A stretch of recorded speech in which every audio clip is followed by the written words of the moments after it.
Гэтае самае шоу яшчэ не вечар вядзе Лена Михалоўская і нейкая спявачка Жанет.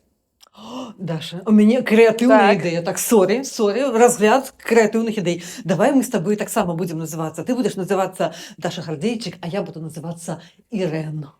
А для Як тых табе?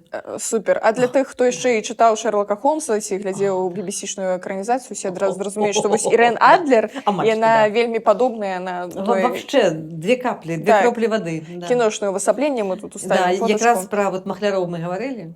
Гэта прыкладна з той самай оперы. Так, менавіта. Што цікава, Жанет там увесь час. І ты зараз да мяне будзеш звяртацца ў гэтым Ірэн. выпуску Ірэн. Да. Добра, Адлер. Міс Адлер. Ой, ну, хорошо. Ці яна місіс была, Я ці не это помню. па мужу, напэўна. Якая розніца? Неважно. Навушновік таксама не з дзявоцтва, у прынцыпе.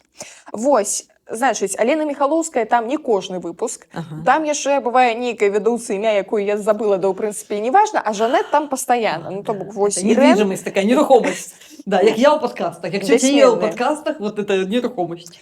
Ужо на стадыі монтажу, дзякуючы YouTube-шоу «Абсуждаем», я даведалася, што замест Жанет там ад часу да часу прысутнічае вядоўца Тацяна Рудакоўская. Але я іх зблытала, таму што вось гэта Жанет, а вось гэта Тацяна Рудакоўская. Они же все одинаковые, Наташ.